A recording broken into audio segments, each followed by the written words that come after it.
जब भी ज़मीर और ज़र्फ का सौदा हो दोस्तों, जब भी ज़मीर और ज़र्फ का सौदा हो दोस्तों, कायम रहो हुसैन के इनकार की तरह।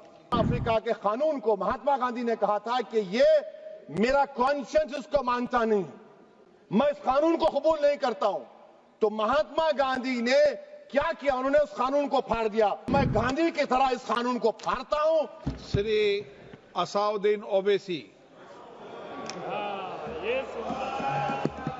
बहुत शुक्रिया सर। स्पीकर सर, मैं ये वक्फ तरमीमी बिल की मुखालिफत में खड़ा हुआ हूं। किसी एक शायर ने बड़ा अच्छा कहा था, जब भी ज़मीर और ज़र्फ का सौदा हो दोस्तों, जब भी ज़मीर और ज़र्फ का सौदा हो दोस्तों, कायम रहो हुसैन के इनकार की तरह। सर, ये वक्फ तरमीमी बिल भारत के गयूर मुसलमानों के ईमान पर, इबादत पर एक हमला है।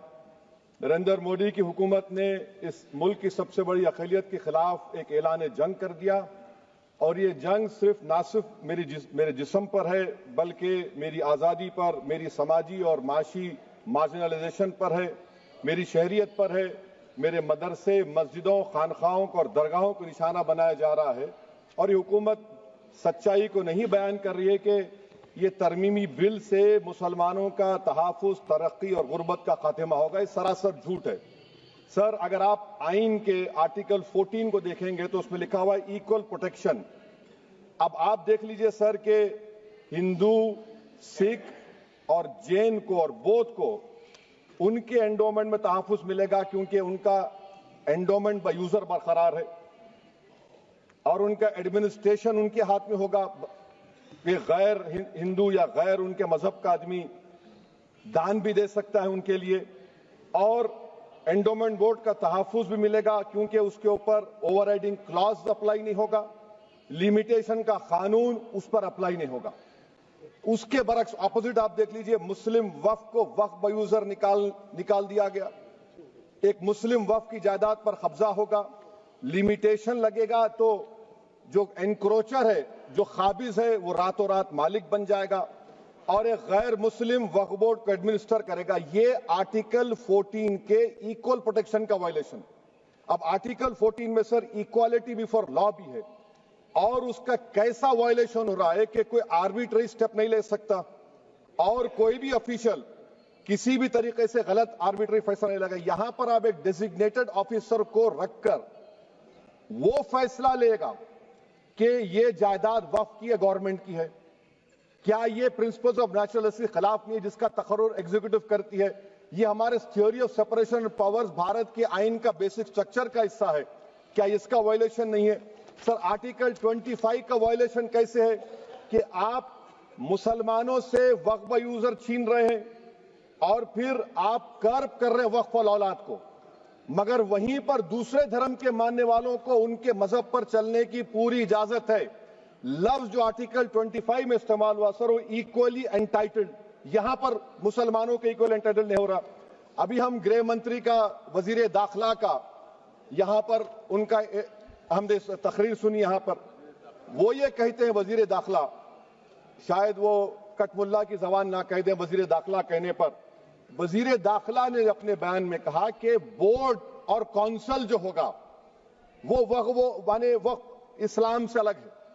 सर, अगर ये बात सच है आपकी, तो फिर आपको यह कानून बनाने की जरूरत ही नहीं है। आप एक नॉन स्टैट्यूटरी बॉडी बना दीजिए। ये जो कानून बन रहा है ना सर, ये आर्टिकल 26 इसका सोर्स है, और आर्टिकल 26 जब इसका सोर्स है तो आर्टिकल 26 का ABCD क्या कहता है कि रिलीजियस डिनोमिनेशन को अपने मजहब के अफेयर्स खुद चलाना, मूवेबल इमूवेबल प्रॉपर्टी को लेना और एडमिनिस्टर करना।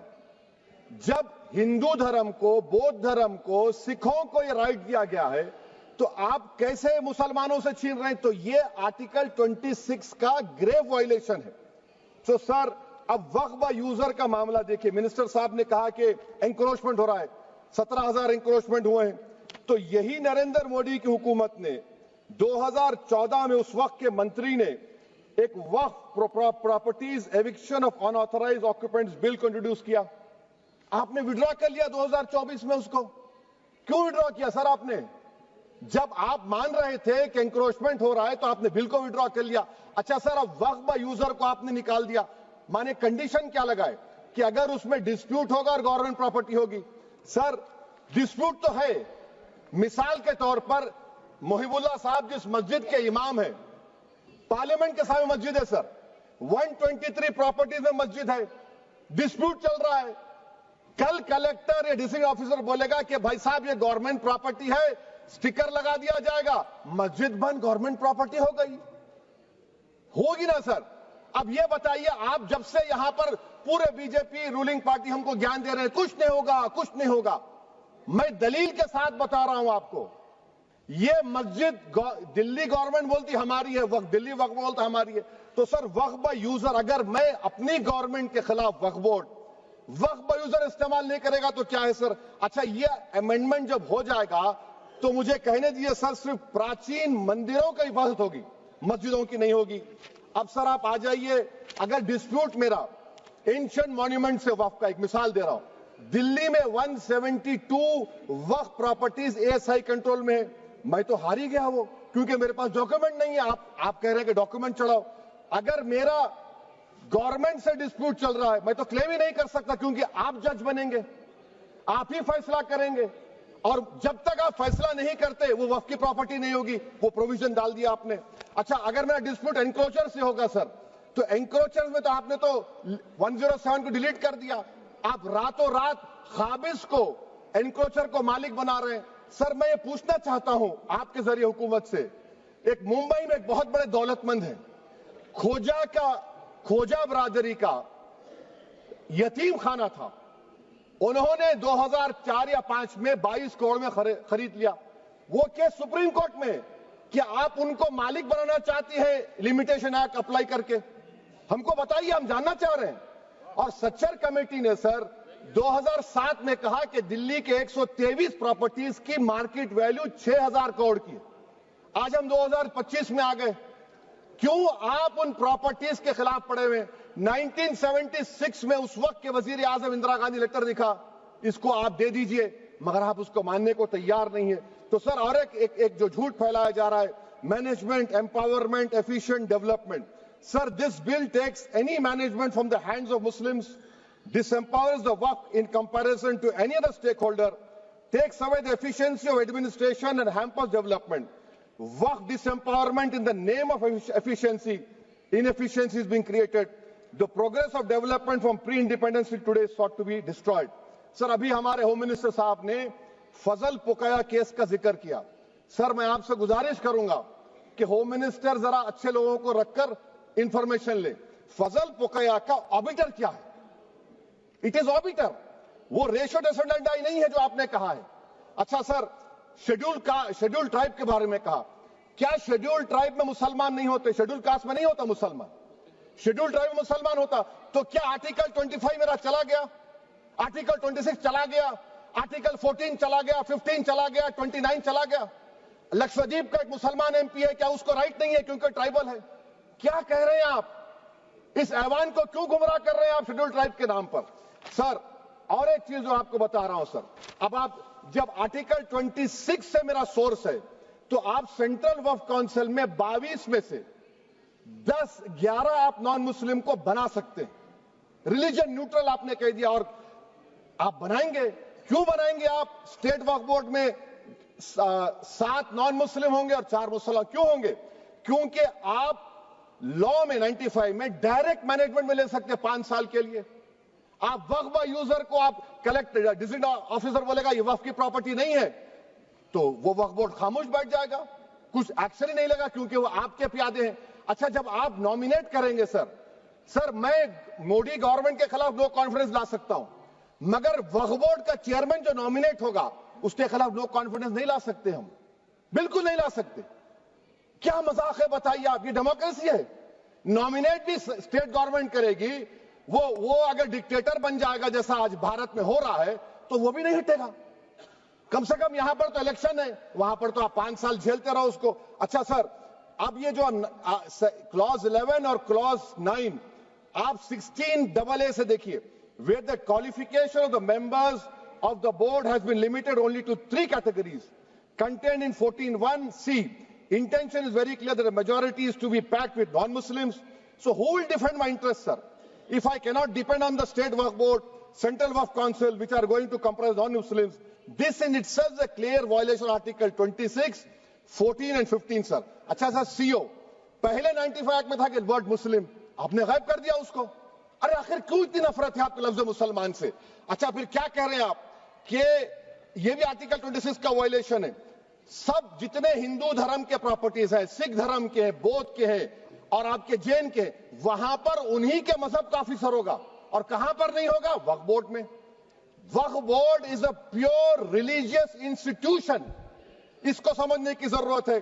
तो आप ये कर दे रहे हैं सर। अच्छा सर, आप देखिए, अब आप आ जाइए ये ट्राइब्यूनल पर। मुझे समझ में नहीं आया सर कि हमारे होम मिनिस्टर वजीर दाखिला ने क्या कह दिया कि 2013 का जो कानून है वो नहीं बनता तो हम नहीं लेके आते। मैं बड़े अदब के साथ उनसे पूछना चाह रहा हूं कि क्या उस वक्त राजनाथ सिंह साहब, अडवाणी साहब, हमारी लेट सुषमा स्वराज, ये बड़े बड़े नेता यहां बैठे थे? आपने यूनानिमस उस कानून को पास करवा दिया। कीर्ति आजाद थे उस वक्त, अब यहां बैठे हैं वो टीएमसी में। तो क्या आप गलत थे या वो गलत थे? हमको बता दीजिए, आप बता दीजिए। क्योंकि अगर अडवाणी आपके लिए बहुत बड़ा नेता है, मेरे लिए नहीं हो सकते, आपके लिए आपने पद्मश्री दिया उनको। मोहतरमा सुषमा स्वराज की जबरदस्त तकारीर का मैं कायल हूं, वो बैठकर उस 2013 को यूनानिमस पास कर दिए। मुझे कंफ्यूजन है कि क्या अमित शाह, नरेंद्र मोदी बड़े हैं या अडवाणी बड़े हैं? आपके लिए आप तय कर लीजिए। अच्छा सर, आपके tribunal sir, railway Clements tribunal, NGT tribunal, income tax, वैसे 14-15 ट्राइब्यूनल है। हिंदू एंडोमेंट का ट्राइब्यूनल, सबका अपील नहीं होती, रिव्यू होता है। गृह मंत्री सरकार कह रही है कि नहीं, रोक दिए, रोक लगा। कैसे रोक लगाते हैं? रिव्यू और अपील में तो फर्क होता है ना सर। आप ही कह रहे हैं कि पूरे कोर्ट्स में बैकलॉग है और आप अपील कर रहे हैं। अच्छा सर, रिटायर्ड डिस्ट्रिक्ट जज 95 में सिटिंग डिस्ट्रिक्ट जज था, जो एडमिनिस्ट्रेटिव कंट्रोल था सीजीआई साहब, उसको निकाल दिए। अच्छा सर, अब आप अभी हमारे मंत्री साहब ने कहा trust, sir Shri Sai Baba trust 2004, वो ये कहता है जो ऑफिसर उसमें काम करता उसको साई बाबा का डिवोटी होने चाहिए और उसको डिक्लेरेशन लिख के देना पड़ेगा। यहां पर हो रहा तो यहां पर क्यों नहीं हो रहा? अच्छा सर, आप फिर देख लीजिए, ये आपका हो गया सर। हाँ, अब अमित शाह साहब ने सेक्शन 2A के बारे में कहा और उन्होंने इस बात का इकरार कर लिया कि दाऊदी बोहरा के लिए यह बनाया गया है। मगर मैं आपके जरिए से गवर्नमेंट से पूछना चाह रहा हूं, आपने तो उस प्रोवाइजो में दाऊदी बोहरा का नाम ही नहीं लिखा। आपने उनको भी थैंक यू कर दिया, उनका नाम क्यों नहीं लिखा आपने? और सर, और गवर्नमेंट क्या कर रही है? आप मुस्लिम समाज में जो बेकार किस्म के लोग हैं उनको एक रास्ता बना रहे हैं, एग्जिट दिखा रहे हैं कि तुम्हें वक्त से बचना है तो तुम्हें ट्रस्ट बना लो। ये क्या कर रहे हैं सर आप? कम से कम उन दाऊदी बोहरा को आप दे देते। अच्छा sir, clause 3V section 36 clause 18 देख लीजिए। Oral Waqf, oral appointment has sought to be discontinued even though it is recognized practice in Islam. Muslim personal law is recognized oral waqf and 1937 Shariat Application Act. Sir, आप clause 39 पर आ जाइए। 5 साल के लिए मुसलमान। मैं किरण रिजिजू से पूछना चाहता हूं, सर दाढ़ी रखे तो मुसलमान प्रैक्टिसिंग है या क्लीन शेव आपकी तरह है? तो बताइए हमको, प्रैक्टिसिंग क्या होगा? अच्छा, किसी को पकड़ के मॉब लिंच कर दिया और बोले कि JSR का नारा लगाया, और वो JSR का नारा लगाया तो क्या मुसलमान रहेगा? नहीं रहेगा। या फिर देश के प्रधानमंत्री ने कहा था कपड़े देखकर पहचानो, तो क्या कपड़े देखकर आप कह देंगे? अच्छा, अगर कोई क्रिश्चियन हिंदू धर्म कबूल करता है तो क्या वो मंदिर को नहीं दे सकता प्रॉपर्टी? फिर भारत के संविधान में आर्टिकल 300 क्यों है सर? राइट टू इक्वालिटी क्यों है? फ्रीडम ऑफ रिलीजन क्यों है? 5 साल कहां से लाएंगे? अच्छा सर, और एक चीज सर, और एक चीज मैं आपको बोल के खत्म कर दूंगा सर। इस बिल में वक्फ औलाद का सर, इसमें आप देखिए clause 432, the creation of waqf al-awlad shall not result in denial of inherent rights to heirs, including women heirs or the waqif or any other right of person. Sir, ये article 25 का violation है, शरीयत application act 37 का violation, article 300A का violation है। अच्छा, हिंदू धर्म में सेल्फ एक्वायर्ड प्रॉपर्टी को एक हिंदू, अब उसके फर्ज के 2 बच्चे हैं, वो एक को अपनी पूरी दौलत दे सकता है, कोई रोक टोक नहीं। वो कहेगा नहीं मैं घर के बच्चों को नहीं दूंगा, मोहल्ले के गरीब को दे दूंगा, वो भी कोई रोक टोक नहीं है। वहां पर आपको बच्चों की फिक्र नहीं है। जब मैं अपनी प्रॉपर्टी को अल्लाह को मालिक बनाकर दे रहा हूं, आप कह रहे बच्चों की फिक्र नहीं है। इतनी मोहब्बत आप बिल्किस बानो से दिखा देते तो आपके लिए दुआएं देती आपके लिए। तो सर आप दूसरी बात आप देख लीजिए सर, आखिरी बात कहकर मैं अपनी बात को मुकम्मल कर रहा हूं सर। नहीं मुकम्मल कर रहा हूं। स्पीकर साहब बहुत टाइम दे दिए। सर आप देखिए, इसमें अमित शाह साहब बोले कि इतनी प्रॉपर्टीज का कब्जा हुआ, चोरी हुई, ये हुआ। सर क्लास 2652A सेक्शन, अगर कोई प्रॉपर्टी बेचता है 2 साल की सजा थी, आपने क्या कर दिया, उसको 6 महीने कर दिया। नॉन बेलेबल था, आपने बेलेबल कर दिया। सेक्शन 40 की बात करते हैं। सेक्शन 40 में सर हमको जो ज्वाइंट वर्किंग कमेटी का जो नोट्स दिए, उसमें मिनिस्ट्री ऑफ माइनॉरिटी अफेयर्स ने कहा कि 30 साल में 515 केसेस सेक्शन 40 के, और सिर्फ 8 लोग कोर्ट को गए। वक्फ यूजर का कानून तेलंगाना आंध्रा में है, सेक्शन 40 का कानून तमिलनाडु 63 है, आंध्र प्रदेश में 43 है। और सर आप डायरेक्शन दे रहे हैं, अच्छा क्लॉज 4218B देखिए सर, आप रूल बना रहे हैं, कोऑपरेटिव फेडरलिज्म के खिलाफ है, इतना रूल बना रहे हैं। और आखिर में सर मैं आपको बताना चाह रहा हूं स्पीकर साहब, ये बिल का मकसद सिर्फ मुसलमानों को जलील और रुस्वा करना है, मुसलमानों को दूसरे दर्जे का शहरी बनाने का इनका मकसद है। सर अगर आप हिस्ट्री को पढ़ेंगे तो महात्मा गांधी उस वक्त के व्हाइट अफ्रीका में, सफेद फार्म अफ्रीका के कानून को महात्मा गांधी ने कहा था कि ये मेरा कॉन्शियंस इसको मानता नहीं, मैं इस कानून को कबूल नहीं करता हूं। तो महात्मा गांधी ने क्या किया, उन्होंने उस कानून को फाड़ दिया।